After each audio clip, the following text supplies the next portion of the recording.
Hello అండి.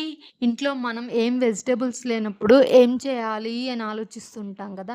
ఈ simple and tasty tomato rice try చేయండి. తప్పకుండా చాలా అంటే చాలా టేస్టీగా ఉంటుంది. ఇది ఎలా చేయాలో నేను చెప్తాను. ఫాలో అయిపోండి. కొంచెం ఆయిల్ వేసుకొని ఒక హాఫ్ స్పూన్ జీలకర్ర, 4, 5 బిర్యానీ ఆకులు, ఒక చెక్క, ఒక్క లవంగం వేసుకొని 2 మినిట్స్ వేయించుకోవాలి.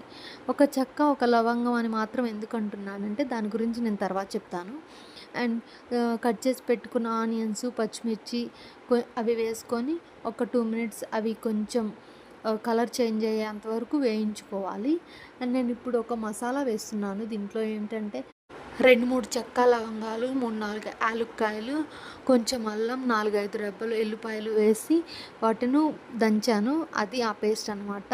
మీరు కావాలంటే అల్లం వెల్లుల్లి పేస్ట్ డైరెక్ట్‌గా వేసేసుకోండి. నేనేంటంటే చెక్క లవంగాలు పిల్లలు తినరనేసి అదే నోటికి తగిలితే వాళ్ళు ఊసేస్తారు కదా అనేది అలా పేస్ట్ చేసి వేసేసాను.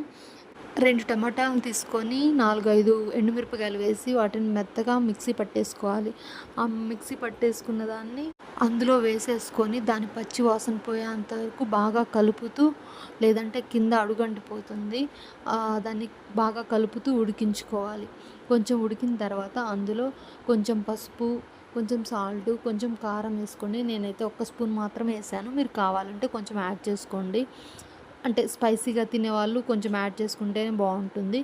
నేను ఇంకా తెలుసు కదా పిల్లలు తినరనేసి కొంచెం వేసాను. ఒక స్పూన్ ధనియాల పౌడర్ వేసుకొని మొత్తం కలుపుకొని ఇదంతా లో టు మీడియం ఫ్లేమ్‌లోనే కుక్ చేసుకోవాలి. లేదంటే అడుగంతా మాడిపోతుంది. మీరు కావాలంటే స్టార్టింగ్‌లోనే చెక్క, లవంగాలు యాడ్ చేసుకోండి. మధ్యలో డైరెక్ట్‌గా అల్లం వెల్లుల్లి పేస్ట్ వేసుకుంటే సరిపోతుంది. ఎవరన్నా చిన్న పిల్లలుంటే ఇలా ట్రై చేయండి. వాళ్ళు తినగలుగుతారు. అండ్ ఇదంతా కుక్ అయిపోయింది బాగా. ఆయిల్ అంతా పైకి తేలుతుంది. ఇంకిప్పుడు రైస్ యాడ్ చేసుకుంటే సరిపోతుంది. అండ్ రైస్ సోక్ చేసి పెట్టుకోండి. At least 15 minutes or half an hour అయినా త్వరగా కుక్ అయిపోతుందనమాట. సోక్ చేసి పెట్టుకున్న రైస్ వేసేసుకొని మొత్తం కలుపుకొని నేనిక్కడ 2 గ్లాసెస్ రైస్ తీసుకున్నాను. సో, 2 గ్లాసెస్‌కి 3½ గ్లాసెస్ వాటర్ పోసుకుంటే సరిపోతుంది.